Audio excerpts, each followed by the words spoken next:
Doctor, ಈ menopause ಏನಾದರೂ ಒಂದು 50-55 ಮೇಲೆ ಬಂದರೆ ಕೆಲವೊಂದು ಆಸ್ಟಿಯೋಪೊರೋಸಿಸ್ ಅನ್ನೋ ಕಾಯಿಲೆ ಕೂಡ ಬರೋ ಸಾಧ್ಯತೆ. ಅದಕ್ಕೂ ಇದಕ್ಕೂ ಯಾವ ಥರ ಸಂಬಂಧ, ಯಾವ ಥರ ಎಚ್ಚೆತ್ತುಕೊಳ್ಬೇಕು ಇದಕ್ಕೆ ಅಂತ? ಈಗ ಒಂದು ಹೆಣ್ಮಕ್ಳಿಗೆ ಬೆಳೆಯುವಾಗ ಆಯಿತಾ, ಒಂದು 12-13 ಇಯರ್ಸ್ ಹೆಣ್ಮಕ್ಳು ಬೆಳೆಯುವಾಗ ಅವ್ರು ಉದ್ದ ಆಗಕ್ಕೆ ಸ್ಟಾರ್ಟ್ ಆಗ್ತಾರೆ. All of us know that is a growth phase ಅಲ್ವಾ.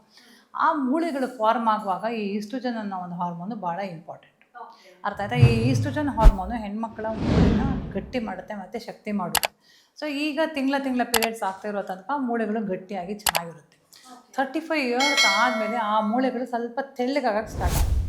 So the bone loss every year starts from 35 years ಒಂದು.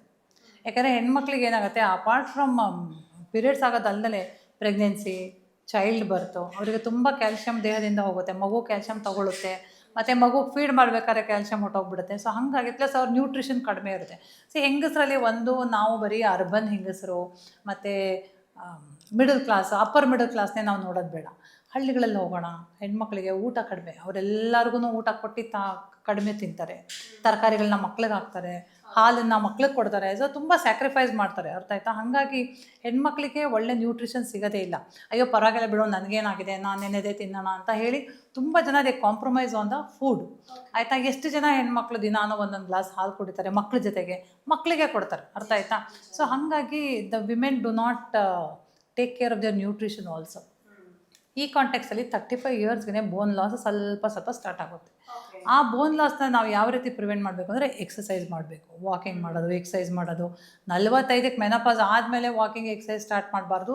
35ಇಂದನೇ ಪ್ರತಿದಿನ ನಾವು ಸ್ಟಾರ್ಟ್ ಮಾಡಿಕೊಂಡ್ರೆ, ಮತ್ತು ರೆಸಿಸ್ಟೆನ್ಸ್ ಎಕ್ಸಸೈಸ್ ಅಂತ ಇರುತ್ತೆ ಅದು ಅಂದರೆ ವೆಯ್ಟ್ ಎತ್ತೋದು, ಮತ್ತು against our own body resistance ಕೆಲಸ, ಇದು ಯೋಗ ಮಾಡೋದು, ಆ ಥರದಕ್ಕೆ ಆಗ ಮೂಳೆಗಳು ಗಟ್ಟಿ ಆಗ್ತವೆ. ಸೊ ಈ 35 ಇಯರ್ಸ್ಗೆ ಏನು ಬೋನ್ ಲಾಸ್ ಸ್ಟಾರ್ಟ್ ಆಗಿರುತ್ತೆ, ಮೆನೋಪಾಸ್ ಆಯಿತು ಅಂದರೆ, ಮೆನೋಪಾಸ್ ಅಂದರೆ ಸಡನ್ನಾಗಿ ನಿಮಗೆ ಈಸ್ಟ್ರೋಜನ್ ಪ್ರೊಜೆಸ್ಟರಾನ್ ಹಾರ್ಮೋನ್ ಡ್ರಾಪ್ ಆಗುತ್ತೆ. ಆಗ ಮೂಳೆಗಳು ಚೆನ್ನಾಗಿ ಸವಿಯಕ್ಕೆ ಸ್ಟಾರ್ಟ್ ಆಗುತ್ತೆ. ಸೊ ಯೂಶಲಿ ಮೆನೋಪಾಸ್ 45 ಆಯಿತು ಅಂದರೆ 50, 55, 60 ಅಂಥ ಟೈಮಲ್ಲಿ ಮೂಳೆಗಳು ತೆಳ್ಳಗಾಗಕ್ಕೆ ಸ್ಟಾರ್ಟ್ ಆಗುತ್ತೆ. ಇದು ಎಲ್ಲ ಹೆಂಗಸರಿಗೂ ಆಗುವಂಥದ್ದು. ಯಾವ ಹೆಂಗಸರಿಗೆ ಜಾಸ್ತಿ ಮೂಳೆ ಕಡಿಮೆ ಆಗುತ್ತೆ, ಮೂಳೆ ತೆಳ್ಳಗಾಗುತ್ತೆ ಅಂದರೆ ಡಯಾಬಿಟಿಸ್ ಇರೋರಿಗೆ, ತುಂಬ ಓವರ್ ವೆಯ್ಟ್ ಇರೋರಿಗೆ, ಅಥವಾ ತುಂಬ ದಪ್ಪ ಇರೋವಂಥ ಹೆಂಗಸರಿಗೆ, ಡಯಾಬಿಟಿಸ್ ಇರೋರಿಗೆ, ಮತ್ತು ಕೆಲವರು ಸ್ಟಿರಾಯ್ಡ್ಸ್ ತೊಗೊತಾ ಇರ್ತಾರೆ. ಅವರಿಗೆ ಏನೋ ಒಂದು ಆಸ್ತಮಾ ಇರುತ್ತೆ, ಇಲ್ಲ ಸ್ಕಿನ್ ಅಲರ್ಜಿ ಇರುತ್ತೆ, ಇಲ್ಲ ಏನೋ ಒಂದು ಆಟೋ ಇಮ್ಯೂನ್ ಡಿಸಾರ್ಡರ್ ಇರುತ್ತೆ.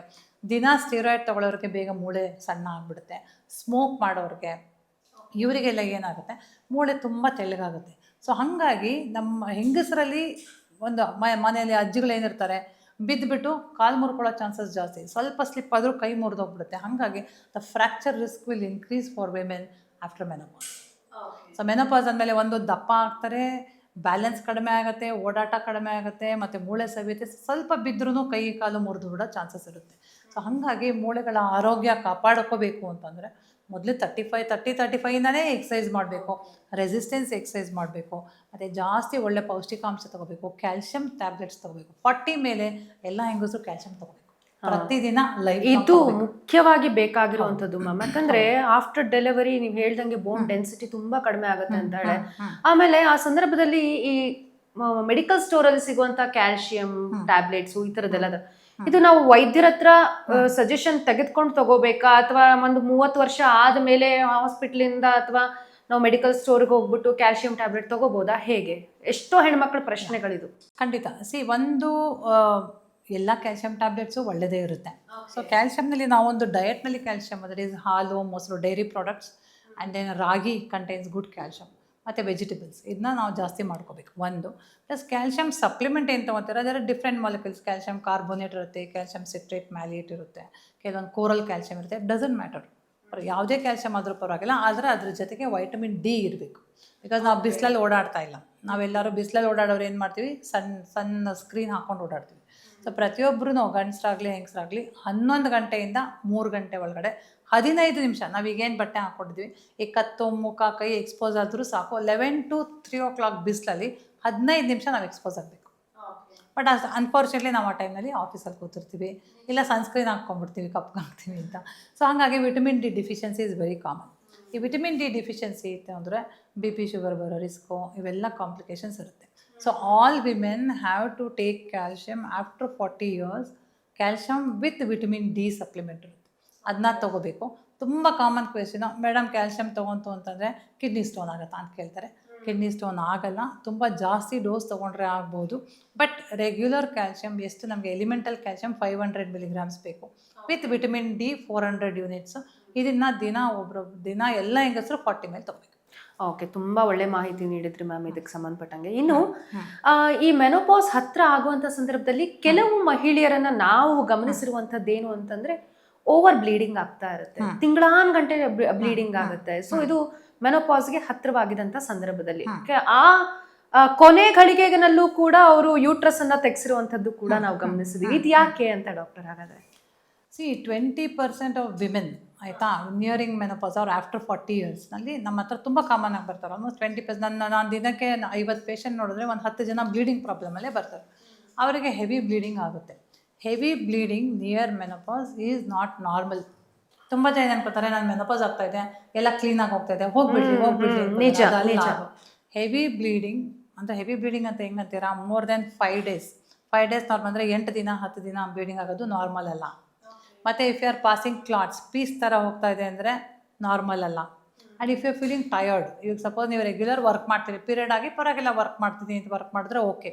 ಬಟ್ ಪೀರಿಯಡ್ ಆದ ತಕ್ಷಣ ನನ್ನ ಕೈಲಿ ಆಗೋದೇ ಇಲ್ಲ ಅಂತ 5 ದಿನ ಮಲ್ಕೊಳ್ಳೋ ಹೆಂಗಸರು ಇರ್ತಾರೆ. That is not normal. Plus also ನಿಮ್ಮದು ಹಿಮೋಗ್ಲೋಬಿನ್ ಏನು ರಕ್ತ, ನಾವೇನು ಕಬ್ಬಿಣದ ಅಂಶ ಮತ್ತು ಐರನ್ ಮತ್ತು ಗ್ಲೋಬಿನ್ ಸೇರಿ ಹಿಮೋಗ್ಲೋಬಿನ್ ಏನಿರುತ್ತೆ, ರಕ್ತ ಕಡಿಮೆ ಆಗಿದೆ ಅಂತ ಹೇಳ್ತಾರಲ್ಲ, ಅದು ಮೋರ್ ದೆನ್ 12 ಇರಬೇಕು. ಅದು ಲೆಸ್ ದೆನ್ 10 ಬಂತು ಅಂದರೆ definitely that is heavy bleeding. So heavy bleeding during menopause is not normal. ನಮ್ಮ ಅಮ್ಮಂಗೂ ಆಗ್ತಾ ಇತ್ತು, ಅಕ್ಕಂಗೂ ಆಗ್ತಾ ಇತ್ತು, ಆಮೇಲೆ ನಿಂತೋಯ್ತು ಸಡನ್ ಆಗಿ ಅಂತ ಅಂತಾರೆ. ಎಷ್ಟೋ ಮಹಿಳೆಯರು ಎಡಬೋದೇ ಇಲ್ಲಿ, ಮೆನೋಪಾಸ್ ಹತ್ರ ಇದ್ದೀನಿ ಅದಕ್ಕಾಗಿ ಈ ತರ ಆಗ್ತಿದೆ, 1 month ಸರಿ ಹೋಗುತ್ತೆ ಅಂತ ಹೇಳಿ ನೆಗ್ಲೆಕ್ಟ್ ಮಾಡ್ತಾರೆ. ಆದ್ರೆ ಅದು ಸಿವಿಯಾರಿಟಿಯನ್ನ ಪಡೆದುಕೊಳ್ತಾ ಇರುತ್ತೆ ಅಂತ. ಸೊ ಈ ಹೆವಿ ಬ್ಲೀಡಿಂಗ್ ಆಗಿರೋದ್ರಿಂದ 2 ಪ್ರಾಬ್ಲಮ್ಸ್ ಆಗ್ಬೋದು. ಒಂದು, ಹೆವಿ ಬ್ಲೀಡಿಂಗ್ ಆಗಿ ಹಿಮೋಗ್ಲೋಬಿನ್ ಕಡಿಮೆ ಆಗಿ ಸುಸ್ತಾಗುತ್ತೆ. 7 grams 6 grams 8 grams ಆ ಥರ ತುಂಬ ಅವ್ರಿಗೆ ಕೈನಲ್ಲಿ ಕೆಲಸ ಮಾಡೋಕ್ಕಾಗಲ್ಲ, ಎಫಿಷಿಯನ್ಸಿ ಕಡಿಮೆ ಆಗುತ್ತೆ. ಎರಡನೇದು ಏನಾಗುತ್ತೆ, ಒಳಗಡೆ ಏನೋ ಪ್ರಾಬ್ಲಮ್ ಇರುತ್ತೆ, ಇಲ್ಲ ಯೂಟ್ರಸ್ನಲ್ಲಿ ಗೆಡ್ಡೆಗಳಿರ್ತವೆ, ಫೈಬ್ರಾಯ್ಡ್ಸ್ ಅಂತ, ಇಲ್ಲಾಂದರೆ ಕೆಲವೊಮ್ಮೆ ಅಬ್ನಾರ್ಮಲ್ ಯೂಟ್ರೈನ್ ಬ್ಲೀಡಿಂಗ್ ಅಂತೀವಿ. ಯೂಟ್ರಸ್ ನೋಡೋಕ್ಕೆ ನಾರ್ಮಲ್ ಆಗಿದ್ರು ಒಳಗಡೆ ಎಂಡೋಮೆಟ್ರಿಯಲ್ ಥಿಕ್ನೆಸ್ ಜಾಸ್ತಿ ಇರುತ್ತೆ, ಮುಂದೆ ಕ್ಯಾನ್ಸರ್ ಟರ್ನ್ ಆಗುವ ರಿಸ್ಕ್ ಇರುತ್ತೆ. ಸೊ ಹಾಗಾಗಿ 40 years ಎನಿ ಟೈಮ್ 40 years ಒಂದೇ ಅಂತಂದರೆ ಯಾರಿಗಾದ್ರ ಬ್ಲೀಡಿಂಗ್ ಜಾಸ್ತಿ ಆಯಿತು ಒಂದ್ಸರಿ ಡಾಕ್ಟರ್ ಹತ್ರ ಹೋಗಲೇಬೇಕು. ಹಾರ್ಮೋನಲ್ ಇಂಬ್ಯಾಲೆನ್ಸ್ ಇರ್ಬೋದು, ಥೈರಾಯ್ಡ್ ಪ್ರಾಬ್ಲಮ್ ಇರ್ಬೋದು, ಇಲ್ಲ PCOS ಇರ್ಬೋದು, ಇವೆಲ್ಲ ಹೆವಿ ಬ್ಲೀಡಿಂಗ್ನ ಕಾಸ್ ಮಾಡುತ್ತೆ. ಓಕೆ, ಈ ಮೆನೋಪಾಸ್ ಆದ ನಂತರದಲ್ಲೂ ಕೂಡ ಏನಾದರೂ ಮಹಿಳೆಗೆ ಈ ಮಾನಸಿಕ ಹಿಂಸೆ ಆಗುವಂಥದ್ದು ಅಥವಾ ಸ್ಟ್ರೆಸ್ಸು, ಸ್ಲೀಪ್ಲೆಸ್ ನೈಟ್ಸು ಇದೆಲ್ಲ ಫೇಸ್ ಮಾಡ್ತಾರಾ ಅಂತ? ಖಂಡಿತ. ಈಗ ಒಂದ್ಸತಿ ಒಂದು 45-46 ಇಯರ್ಸ್ಗೆ ಮೆನೋಪಾಸ್ ಆಗುತ್ತೆ. So how do I tell, ಎಲ್ಲರೂ ಕೇಳ್ತಾರೆ ಒಂದು 3 months ಮಿಸ್, ಮೇಡಮ್ ನನಗೆ ಮೆನೋಪಾಸ್ ಆಗೋಯ್ತಾ ಮೆನೋಪಾಸ್ ಅಂತ ಕೇಳ್ತಾರೆ. ಆದರೆ ನಾವು ಯಾವಾಗ ಮೆನೋಪಾಸ್ ಅಂತ ಹೇಳ್ತೀವಿ ಅಂದರೆ 1 ವರ್ಷ ಅವ್ರಿಗೆ ಪೀರಿಯಡ್ಸ್ ಆಗಬಾರ್ದು ಕಂಟಿನ್ಯೂಸ್ ಆಗಿ. 3 months 6 months 8 months not menopause, it is perimenopause, you are nearing menopause. 1 year ಕ್ಯಾಲೆಂಡ್ರಲ್ಲಿ ನಿಮಗೆ ಪೀರಿಯಡ್ ಆಗಲಿಲ್ಲ ಅಂದರೆ ಓಕೆ ನಾವು ಯು ಹ್ಯಾವ್ ಮೆನೋಪಾಸ್ಡ್ ಅಂತ ನಾವು ಡಿಕ್ಲೇರ್ ಮಾಡ್ತೀವಿ. ಅರ್ಥ ಆಯ್ತಾ? ಸೊ ಮೆನೋಪಾಸ್ ಡೆಫಿನೇಷನ್ ಅಂದರೆ 12 consecutive months you should not have periods. Okay, ಅರ್ಥ ಆಯ್ತಾ? ಸೊ ಒಂದ್ಸತಿ ಮೆನೋಪಾಸ್ ಆದಮೇಲೆ ಅವ್ರಿಗೇನಾಗುತ್ತೆ, ಆ ಸಡನ್ನಾಗಿ ಒಂದು ಪೆರಿಮೆನೋಪಾಸಿಂದ ಕಡಿಮೆ ಆಗ್ತಾ ಬರೋ ಒಂದು ಈಸ್ಟ್ರೋಜನ್ ಪ್ರೊಜೆಸ್ಟರಾನ್ ಹಾರ್ಮೋನ್ ಸಡನ್ನಾಗಿ ಡ್ರಾಪ್ ಆಗುತ್ತೆ. ಸೊ ಹಾಗಾದ್ರೆ ಈ ಮೆನೋಪಾಸ್ ಅನ್ನೋದು ಒಂದೇ ಸರಿ ನಿಲ್ಲುವಂಥದ್ದಲ್ಲ. ಇಲ್ಲ 12 months ಆಗಲಿಲ್ಲ ಅಂದರೆ ನಾವು ಹೇಳೋದು, ಈಗ 7 months ಆಗಿದೆ ಅಂದರೆ 5 months ಬಿಟ್ಕೊಂಡು ಬಂದಿರ್ತೀವಿ ನಾವು. ಅರ್ಥ ಆಯ್ತಾ? Because any bleeding after menopause is very risky. ಈಗ ಸಪೋಸ್ ನೀವು 1 year ಬ್ಲೀಡಿಂಗ್ ಆಗದೆ ಸಡನ್ನಾಗಿ 60ಕ್ಕೆ ಬ್ಲೀಡಿಂಗ್ ಕಾಣಿಸ್ಕೊಂಡ್ರೆ there is a solid risk of 20% of cancers. So ಹಾಗಾಗಿ ನಾವು ಅದಕ್ಕೆ ಭಾಳ ಒಂದು ಇಂಪಾರ್ಟೆನ್ಸ್ ಕೊಡ್ತೀವಿ, that is bleeding after menopause. ಈಗ 50ಕ್ಕೆ ನಿಂತೋಗಿದೆ, 58ಕ್ಕೆ ಸಡನ್ನಾಗಿ ಬ್ಲೀಡಿಂಗ್ ಅಂತ ಬಂತು ಅಂದರೆ 20% ಜನರಿಗೆ, ಅಂದರೆ 10ರಲ್ಲಿ 2ರಿಗೆ ಕ್ಯಾನ್ಸರ್ ಇರುವ ಸಾಧ್ಯತೆ ಇರುತ್ತೆ. ಸೊ ಮುಂದೆ ಇನ್ನೊಂದು 10%ಗೆ ಕ್ಯಾನ್ಸರ್ ಆಗುವ ಸಾಧ್ಯತೆ ಇರುತ್ತೆ. ಸೊ ಹಾಗಾಗಿ ನಾವು ಸ್ವಲ್ಪ ಬ್ಲೀಡಿಂಗ್ ಹೆಚ್ಚು ಕಡಿಮೆ ಆದ ತಕ್ಷಣ ನಿಮ್ಗೆ ಮೆನೋಪಾಸ್ ಆಗಿದೆ, ಕ್ಯಾನ್ಸರ್ ಆಗುತ್ತೆ ಅಂತ ಹೆದರ್ಸಂಗಿಲ್ಲ. 1 year ನಿಲ್ಲಬೇಕು, ಅದಾದಮೇಲೆ ಬ್ಲೀಡಿಂಗ್ ಆದರೆ ನಾವು ಅಬ್ನಾರ್ಮಲ್ ಅಂತ ಹೇಳೋದು.